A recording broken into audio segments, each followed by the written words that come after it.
Muhammad lahir pada tanggal 20 April tahun 571 Masehi, pada saat pasukan bergajah Abraha dihancurkan burung-burung ketika mereka datang untuk menyerang Ka'bah. Ka'bah adalah tempat di mana Nabi Muhammad dibesarkan dan diasuh. Sebuah tempat suci yang dibangun Nabi Ibrahim yang merupakan nenek moyang Nabi Muhammad. Ayahnya Abdullah wafat saat dia masih berada di dalam kandungan. Muhammad kemudian disusui oleh Halimatul Sa'diyah di desa Banu Sya'ad. Ibunya meninggal ketika dia masih berumur 6 tahun.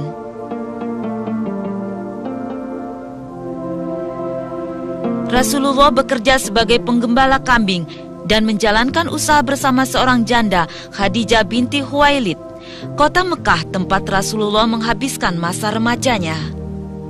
Di kota ini dia baru berusia 25 tahun ketika menikahi Khadijah yang kala itu usianya telah 40 tahun.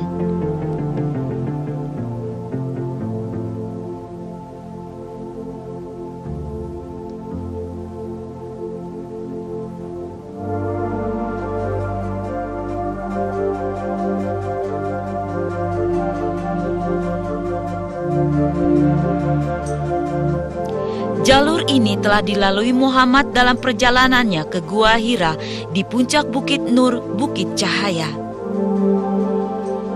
Khadijah membantu suaminya yang tercinta dengan mengirimkan makanan secara teratur.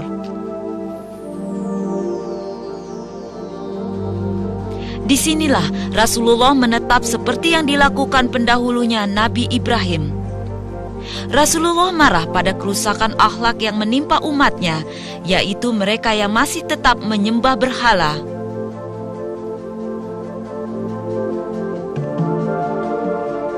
Dia menerima wahyu pertamanya, ayat Iqra, Bismi Rabbikal Ladzi Khalaq, bacalah dengan nama Tuhanmu yang menciptakan. Peristiwa ini yang secara resmi mengesahkan Nabi Muhammad sebagai Nabi yang terakhir. Kisah ini terjadi pada tanggal 12 Ramadan atau 6 Agustus abad ke-6 Masehi. Dia kemudian memulai misinya melanjutkan pengajaran yang dilakukan nabi-nabi sebelumnya. Pengajaran itu semula dilakukan secara diam-diam. Setelah 3 tahun barulah pengajaran tentang agama Islam dilakukan secara terbuka. Sholat 5 waktu kemudian diwajibkan. Inilah kota Mekah yang menjadi saksi Nabi Muhammad dan pengikutnya mendapat tantangan dari suku Quraisy yang dipimpin Abu Sufyan dan Abu Jahal. Karena sikap menentang tersebut, hanya 70 penduduk kota Mekah yang memeluk Islam dalam waktu 10 tahun setelah Rasul melakukan syiar. Allah memerintahkan kaum muslim untuk pindah ke Madinah. Rasulullah dan pengikut terdekatnya Abu Bakar As-Siddiq pergi ke Madinah pada tanggal 20 Juni 622 Masehi. Persekongkolan untuk membunuh Nabi tetap berlanjut, meski ketika Muhammad dan Abu Bakar tiba di Gua Syur. Namun Rasulullah berusaha menyelamatkan diri dan melanjutkan perjalanan dengan menggunakan jalur lain. Setelah 8 hari Rasulullah tiba di perbatasan Madinah, kedatangannya disambut dengan baik. Muhammad singgah sebentar di Kuba, kira-kira 15 km dari Madinah. Beliau menolong masyarakat di sana untuk membangun masjid pertama dalam sejarah Islam, Masjid Kuba. Rasul tinggal di sini selama 4 hari.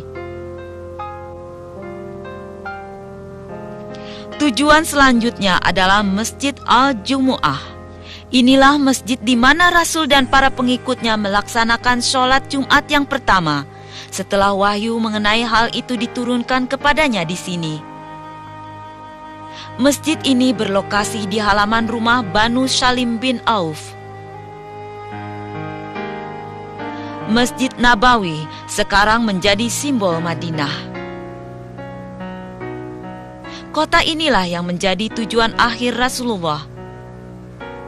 Masjid ini yang bergabung dengan rumah Banu Salim bin Auf ini dibangun secara gotong royong di atas sebidang tanah yang dibeli oleh Rasulullah.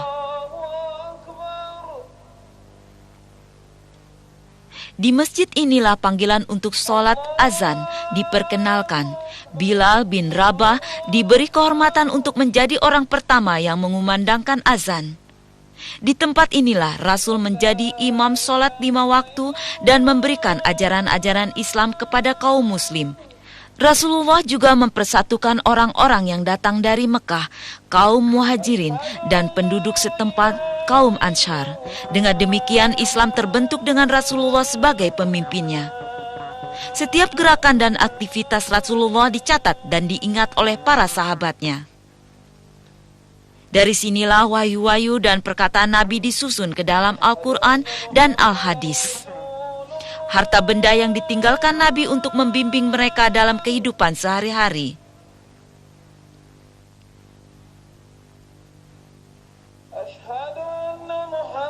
Masjid ini awalnya hanya seluas 2000 meter persegi, kemudian ditambahkan lagi 500 meter persegi pada masa pemerintahan Sayyidina Utsman bin Affan. Saat ini di bawah pemerintahan Raja Fat, luasnya mencapai 400.000 meter persegi yang mampu menampung hingga 1 juta orang jemaah sekaligus. Rumah dan makam Rasulullah terletak di dalam masjid. Masjid ini berdiri megah dan interiornya dilengkapi dengan fasilitas modern dalam bangunan yang luas.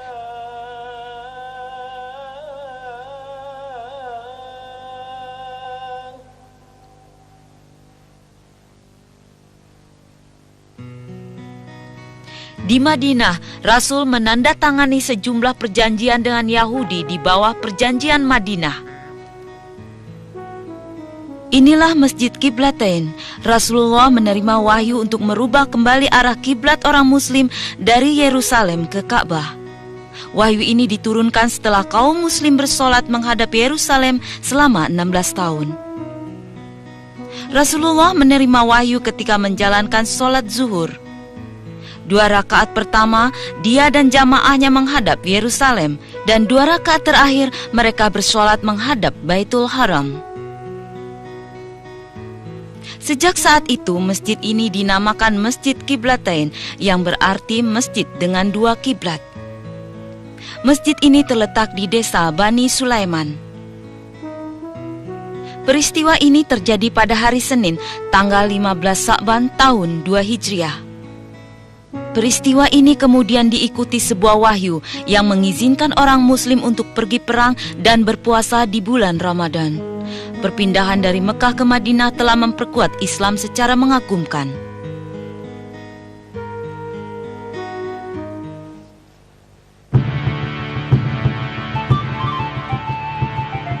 Pada tahun 2 Hijriah, Abu Jahal dengan 1000 pasukan berkuda Quraisy datang ke Madinah untuk menyerang. Rasulullah berangkat ke Badar dengan 313 orang muslim untuk menghadang mereka sebelum sampai ke Madinah. Peristiwa ini terjadi saat bulan puasa di tahun kedua Hijriah. Kaum muslim lebih dahulu tiba di Badar. Keesokan harinya, mereka berkumpul di depan sebuah oase.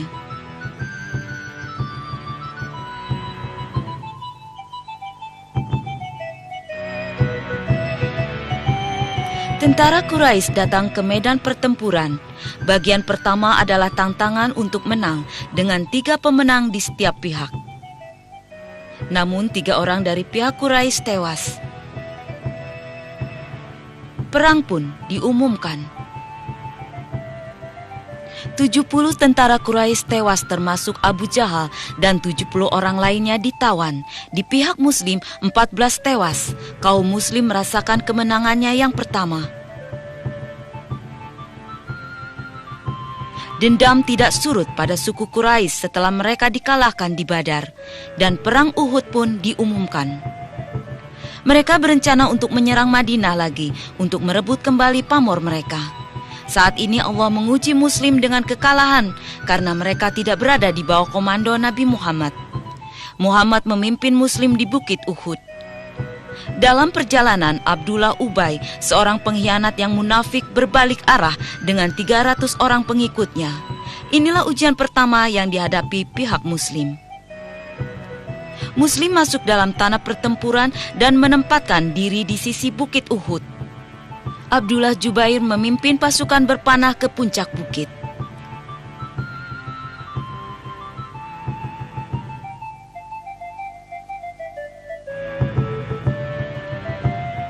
Tentara Quraisy dengan kekuatan 3.000 orang dipimpin Abu Sofyan bin Harb.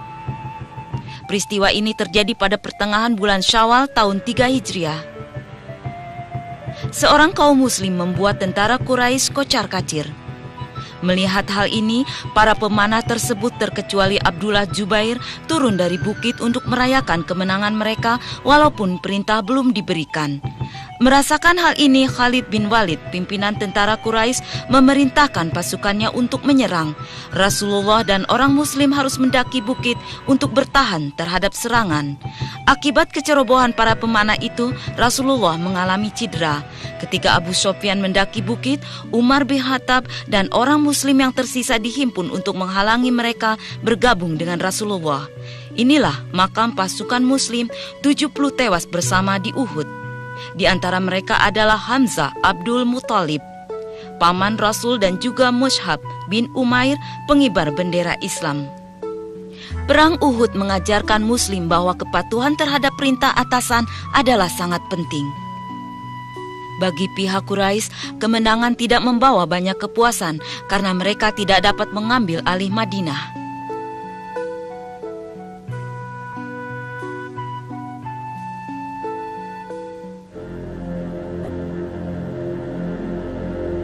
Ini adalah wilayah pertempuran Khandak. Khandak berarti parit. Perang ini terjadi di bulan Syawal pada tahun 5 Hijriah. Sebelum musuh tiba, orang muslim mengadakan pertemuan. Pendapat Salman Al-Farisi bahwa parit-parit dibangun untuk menahan laju pasukan yang akan menyerang. Sebuah parit besar dibangun membentang 2 bukit. Pekerjaan ini memakan waktu 3 minggu sebelum berakhir.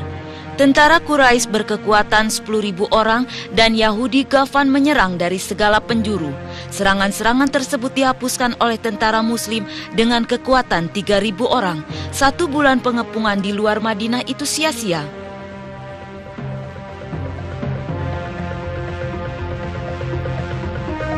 Pada tahun 6 Hijriah, Rasul dengan 1.400 orang muslim datang ke Mekah untuk berdamai dan menunaikan umroh.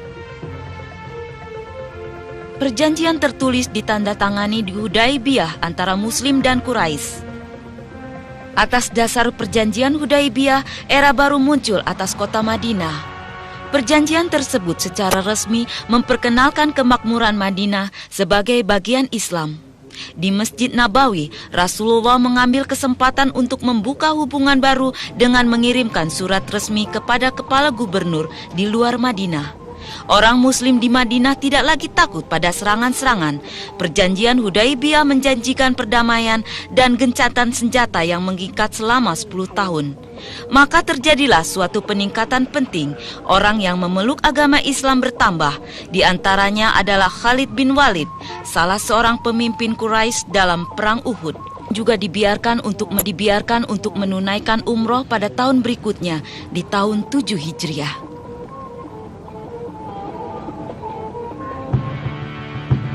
Rasul dengan 1.400 muslim pergi menyerang Yahudi di Khaybar, kira-kira 70 mil barat daya Madinah pada tanggal 7 Muharram tahun 7 Hijriah.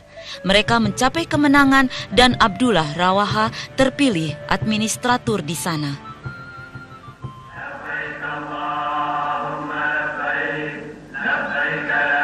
Pada tahun yang sama, Rasulullah dengan umat muslim diizinkan umroh, sebagaimana dalam perjanjian Hudaibiyah. Suku Quraisy membuka kota selama 3 hari untuk mengizinkan orang muslim melaksanakan haji. Rasulullah mengirimkan tentara muslim ke Mu'tah, 1.100 km dari Madinah. 3.000 muslim bertarung dengan 100.000 tentara Romawi pada bulan Jumadil awal tahun 8 Hijriah. Kemenangan ada di pihak muslim, walaupun rintangan yang lebih besar menghadapinya, pasukan Romawi berhasil mundur. Peperangan ini dihasut oleh orang Romawi di kota Basra yang membunuh seorang utusan Rasulullah yang dikirim ke sana. Pembalasan ini adalah balas dendam atas kematiannya dan mempertahankan kewibawaan Islam. Pada bulan Ramadan tanggal 10 tahun 8 Hijriah, Rasul dengan 10.000 Muslim menyerbu Mekah. Tindakan Rasulullah ini karena Quraisy melanggar perjanjian Hudaibiyah. Abu Sufyan memimpin sejumlah orang Mekah untuk memeluk agama Islam. Tidak ada pertumpahan darah di sini.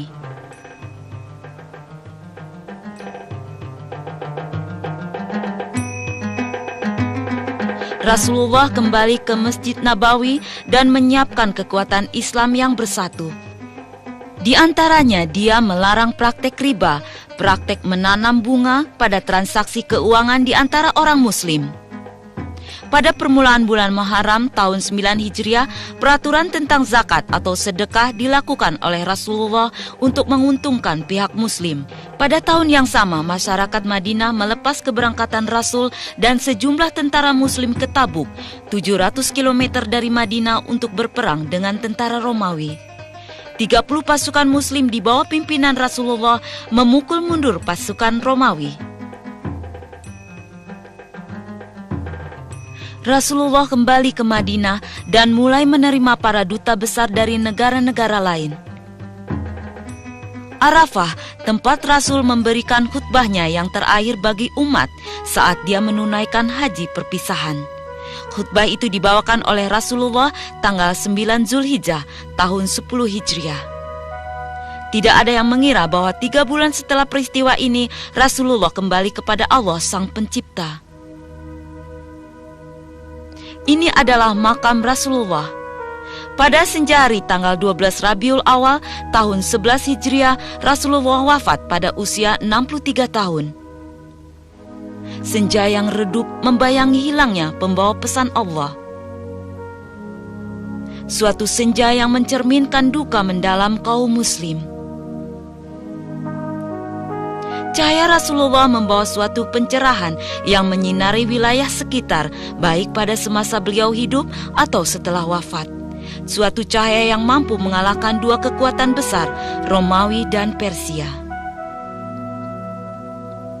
Dia selalu diikuti oleh para pengikut setianya, yaitu mereka yang merayakan kemenangan dan menerima kekalahan bersamanya. Para pengikutnya turut berduka kala beliau terluka saat Rasulullah terkena lemparan batu, terkena senjata, mengalami patah gigi, dahi yang robek, hingga bibir bagian bawah berdarah dalam upayanya menegakkan agama Allah.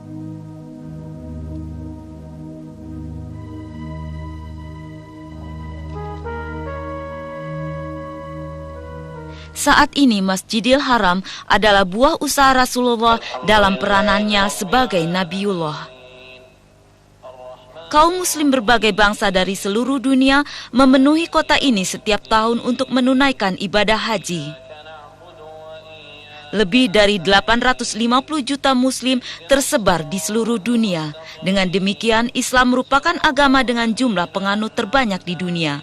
Tak seorang pun menyangka bahwa dari daerah kering muncul generasi masyarakat yang dididik oleh Rasul Allah terbesar.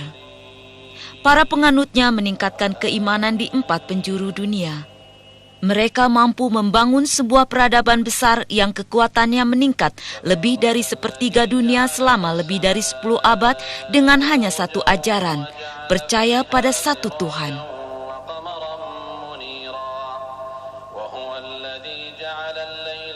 Rasulullah meninggalkan 9 istri, termasuk Khadijah dan Zainab yang wafat saat beliau masih hidup. Semua istri Rasul adalah janda, terkecuali Aisyah. Semua kisah itu berawal di sini, tempat kelahiran dan tanah pertempurannya untuk membela agama Allah. Dan beliau, Muhammad bin Abdullah, contoh peran terakhir bagi umat manusia yang mengakhiri perjuangan para pendahulunya untuk menjaga kebenaran sejati.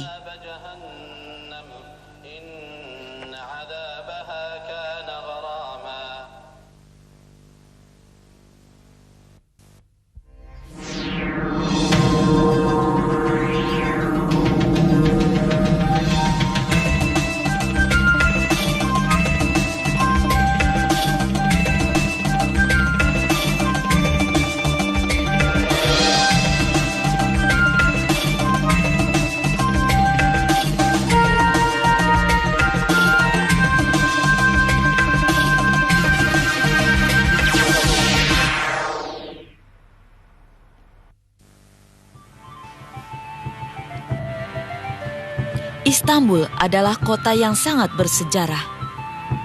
Dibangun di atas reruntuhan kerajaan Daulah Utsmaniyah atau Ottoman, yang wilayahnya meliputi daratan Eropa, Asia, dan Afrika. Berakhir tahun 1923 saat Mustafa Kemal Atatürk mendirikan Republik Turki. Khalifah terakhirnya, Sultan Abdul Majid II, diasingkan ke Paris dan meninggal di sana tahun 1944. Turki saat ini telah mengikuti sistem kekhalifahan Islam dalam pemerintahannya. Sebagai gantinya, Turki mengubah diri menjadi modern, sekular, dan bangsa demokratis. Walaupun demikian, benda-benda bersejarah tetap dijaga.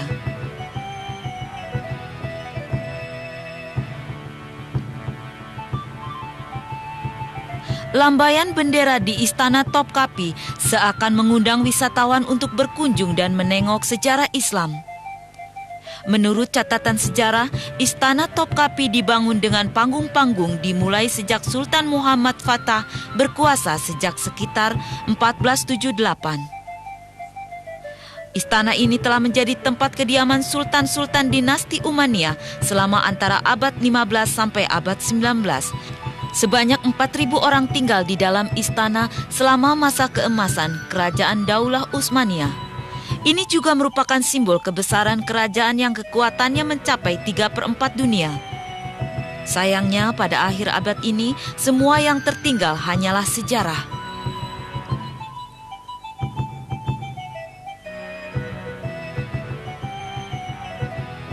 Istana saat ini diubah menjadi museum yang memamerkan barang-barang bersejarah dari kerajaan Daulah Utsmaniyah dan juga benda-benda bersejarah Islam lain dari seluruh dunia.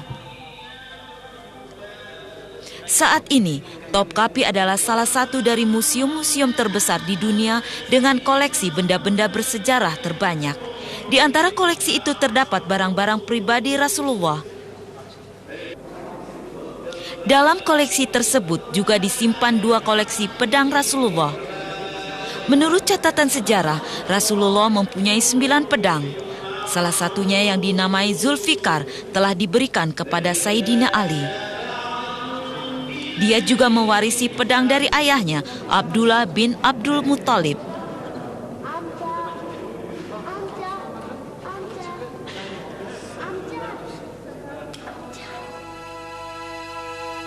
Ini adalah cetak telapak kaki Rasulullah. Cetak kaki ini dibuat oleh seorang bangsawan Arab kepada salah seorang Sultan Ottoman. Cetak kaki ini diambil dari batu di Palestina.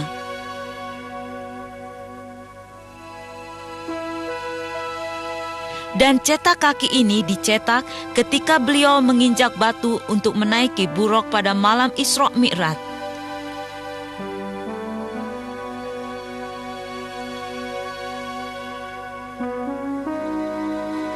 Wadah ini berasal dari makam Rasul.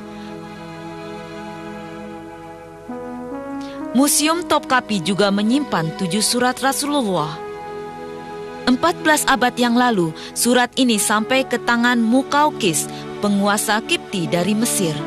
Surat itu dikirim oleh Rasulullah untuk mengajak Muqawqis memeluk agama Islam. Surat ini ditemukan di Mesir pada tahun 1850 Masehi.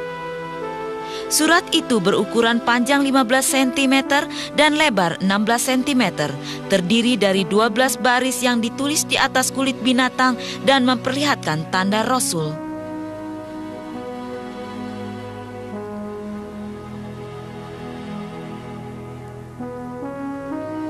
Kotak ini menyimpan gigi-gigi Rasul yang patah saat terjadi Perang Uhud. Kotak ini menyimpan cincin tanda Rasul, ditemukan di Baghdad, Irak pada abad 19.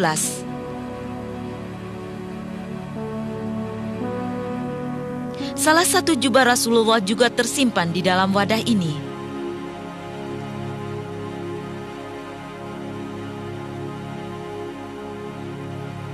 Di dalam wadah ini terdapat sedikit tanah yang diambil dari Ka'bah di Mekah. Tanah ini ditempatkan dalam wadah yang layak untuk mencocokkan status.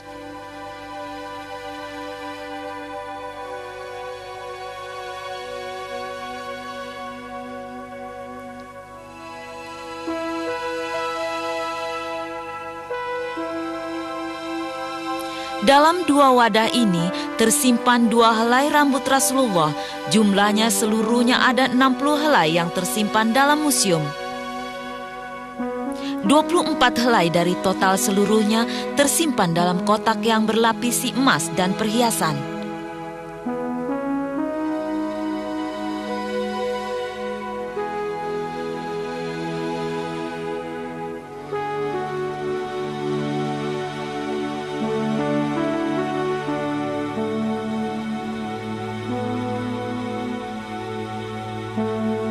Di dalam kotak ini terdapat sedikit tanah yang diambil dari makam Rasul di Madinah.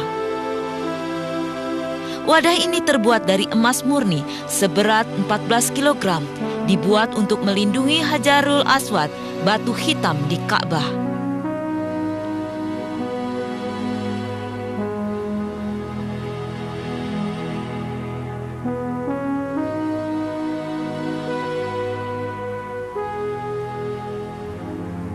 Selain koleksi Rasul, terdapat juga koleksi barang-barang pribadi para sahabat dalam museum ini. Ini adalah pedang Sayyidina Abu Bakar, khalifah pertama yang juga mertua dari Rasulullah. Ini adalah pedang Sayyidina Umar bin Khattab, khalifah kedua Rasulullah menikahi putrinya Hafsah.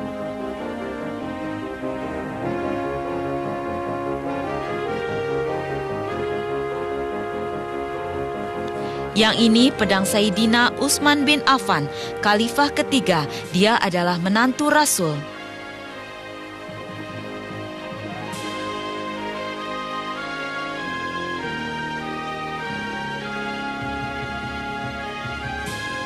Ini adalah pedang Sayyidina Ali bin Abi Thalib, khalifah keempat, dia adalah sepupu dan juga menantu Rasul.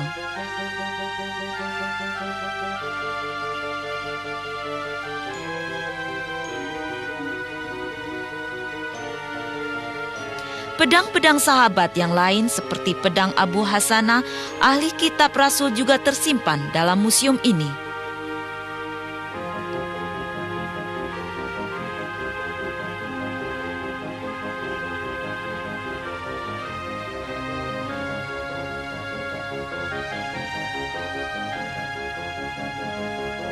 Pedang Khalid bin Walid, prajurit Islam yang terkenal. Khalid terlibat dalam sejumlah peperangan seperti Perang Mu'tah dan pembukaan kota Mekah.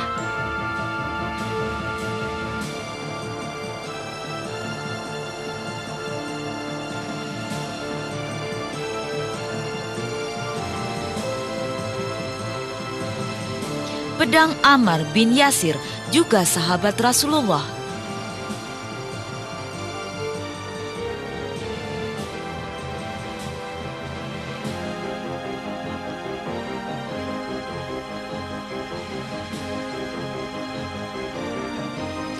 Pedang Ja'far bin Abi Thalib atau Ja'far At-Toyar yang mati syahid dalam Perang Mu'tah.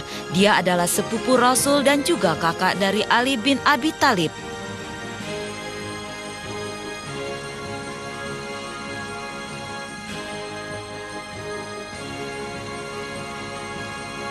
Museum Topkapi juga memperlihatkan sistem pembuangan air dari atap Ka'bah. Talang itu terbuat dari kayu berlapiskan lempengan emas dan dihiasi dengan kaligrafi ayat-ayat suci Al-Quran. Setiap sudut Ka'bah sangatlah berharga bagi kaum muslim. Ini berhubungan dengan fungsi Ka'bah sebagai tempat muslim menghadap saat bersholat. Namun Ka'bah tidak untuk disembah, melainkan cukup dihormati sebagai tempat suci.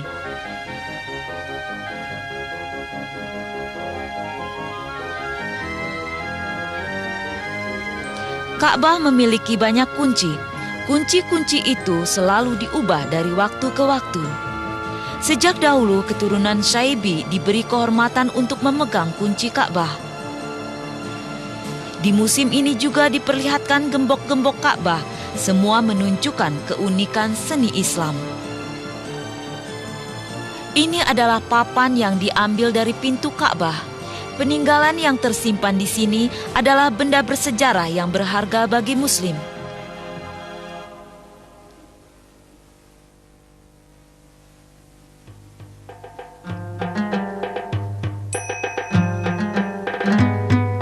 Lebih dari 100 tahun yang lalu, Jauhar Sisili, tentara dari pemerintahan Fatimiyah di Tunisia, datang ke Fustat di sisi kiri Sungai Nil. Setelah Jauhar Sisili merebut Mesir, kepentingan Fustat dikurangi. Tahun 969 Masehi, dia membangun ibu kota baru untuk Mesir, Kahirah atau sekarang dikenal dengan Kairo. Masjid Al-Husain terletak antara Khan Khalili dan Pasar Lama di Kairo dan Masjid Al-Azhar. Masjid Al-Husain dinamai sesuai dengan nama Sayyidina Husain bin Ali, cucu Rasulullah.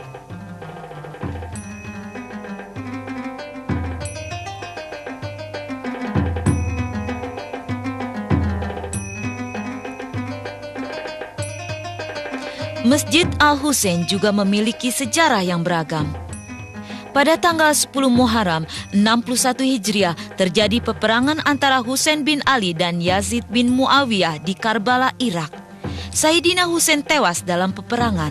Kepalanya dipenggal dan dibawa ke Damaskus untuk diperlihatkan pada Yazid. Namun, para pengikutnya mampu membawa kembali kepala tersebut ke Mesir dan menguburkannya di masjid. Setelah peristiwa itu, tidak hanya masjid yang dinamai Al-Husain, tapi juga tempat di sekitarnya disebut dengan nama yang sama.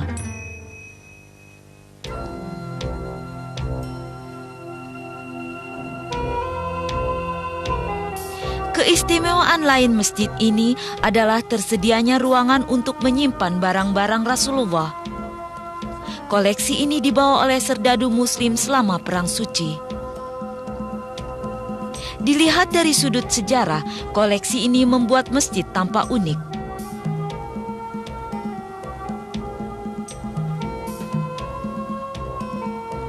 Dekorasi-dekorasi di dalam ruang pamer adalah suatu wujud kecintaan kaum muslim terhadap Rasulullah. Renovasi dan pendekorasian ruang ini dimulai sejak kira-kira 100 tahun yang lalu. Ruang ini dihiasi lampu, tenunan Mesir, kaligrafi Islam yang terkenal, dan sulaman yang indah. Mesir terkenal akan keindahan dan keunikan sulamannya.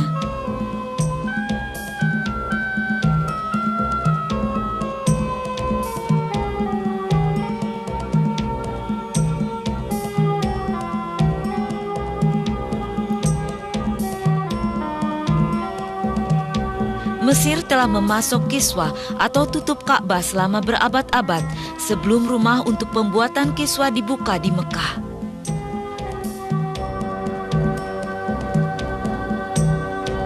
Kaligrafi tulus ini sangat rapi dan sulamannya sempurna. Umumnya, seniman Muslim tidak suka menciptakan ukiran atau sulaman yang menggambarkan kehidupan makhluk hidup. Sebagai penggantinya, mereka menciptakan kaligrafi dengan motif yang berbeda-beda. Pekerjaan seni dan kreativitas para seniman Muslim ini sangat sulit untuk diselesaikan. Ruang khusus dalam Masjid Al-Husain menempatkan koleksi Rasulullah. Ruang ini dijaga ketat. Jenis barang dalam ruangan ini telah dibuktikan sebagai barang milik Rasul yang asli. Pembuktian ini termasuk dalam melihat fakta sejarah dan juga analisa ilmiah. Syekh Ahmad Ridwan Abdul Khair adalah imam masjid. Dia mengamankan barang-barang yang tersimpan dalam masjid. Bismillahirrahmanirrahim. هذه القطعة البارزة من هذا الجانب هي عبارة عن قطعة من عصاية الرسول صلى الله عليه وسلم، وهي من شجر الشوجب، وهو ينبت في المدينة المنورة أو في بلاد الحجاز عموما. وقد أجرينا عليها التحاليل الكيميائية فثبت أنها قطعت من أصلها في عهد الرسول صلى الله عليه وسلم، فالعلم يؤيد السيرة والتاريخ في نسبة هذه العصاية إلى الرسول صلى الله عليه وسلم. هذا اللون البيج هذا هو قطعة من قميص الرسول صلى الله عليه وسلم. الخيوط التي أعلى هي للحفظ والحماية إنما القميص هو هذه القطعة. هذا القميص أو القطعة من القميص هي من القباطي المصرية، كتان مصري. والرسول كان يلبس 3 أنواع من الملابس: سحولية كانت تأتي من اليمن، بلد اسمها سحول في اليمن، وسحارية كانت تأتي من عمان، بلد اسمها سحار في عمان، والقباطي وكانت تأتي من مصر، وهذا نوع من القباطي المصرية. هذه الحافظة المستطيلة بها فتحة، في داخل الفتحة قطعة من الشمع صغيرة بها 4 شعرات تنسب إلى النبي صلى الله عليه وسلم من شعر رأسه عليه الصلاة والسلام، لأنه كان يحلق شعر رأسه، وكانت القبائل تكاد أن تتقاسم هذا الشعر حبا في رسول الله وتبركا بكل ما هو منه عليه الصلاة والسلام. وهذه الشعارات محفوظة من عهد رسول الله إلى يوم الناس هذا، إلى هذه اللحظة. ومعروف أن أي شعر عمره الافتراضي ما بين 70 أو 80 عاما ويبيد ويتلاشى، لكن هذا الشعر لأنه ينسب إلى رسول الله له خاصية خاصة، لذلك هو نجده إلى اليوم موجود في هذا المكان. صلى الله على رسول الله.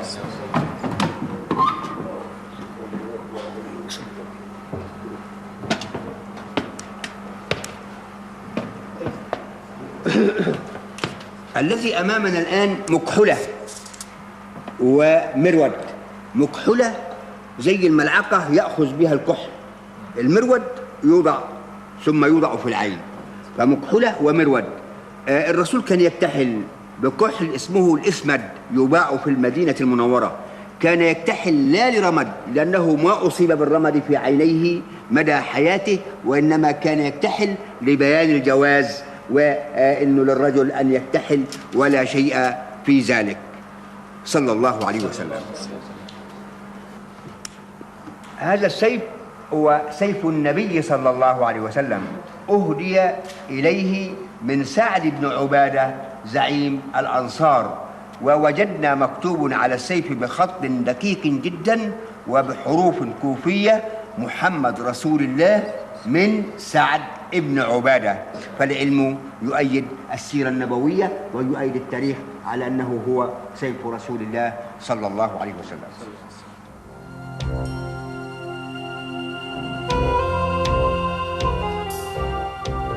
Ini adalah Al-Quran yang ditulis semasa pemerintahan Sayyidina Utsman bin Affan, Khalifah ketiga. Ayat-ayat Al-Quran itu ditulis di atas kulit rusa. Al-Quran adalah kutipan yang tersusun atas wahyu Tuhan kepada Rasulullah. Al-Quran mengungkap keimanan, hukum Islam, dan juga moralitas. 3 dasar utama dalam Islam yang menyentuh setiap aspek dalam kehidupan manusia. Usaha untuk mengutip wahyu-wahyu ke dalam buku telah dimulai sejak Khalifah yang pertama Abu Bakar Shiddiq, karena banyak sahabat yang hafal Quran tewas dalam berbagai pertempuran. Quran yang dikutip dalam bentuk tulisan disebut mushaf. Secara bersamaan, terdapat 5 mushaf yang ditulis, 4 darinya dikirim ke Mekah, Syria, Basra, dan Kufah, sehingga mereka dapat membuat salinannya. Mushaf yang lain tersimpan di Madinah untuk digunakan Sayyidina Utsman. Salinannya itu disebut mushaf Imam. Seiring perjalanan waktu, Quran disalin dari 5 yang asli dan tersebar ke 4 penjuru dunia.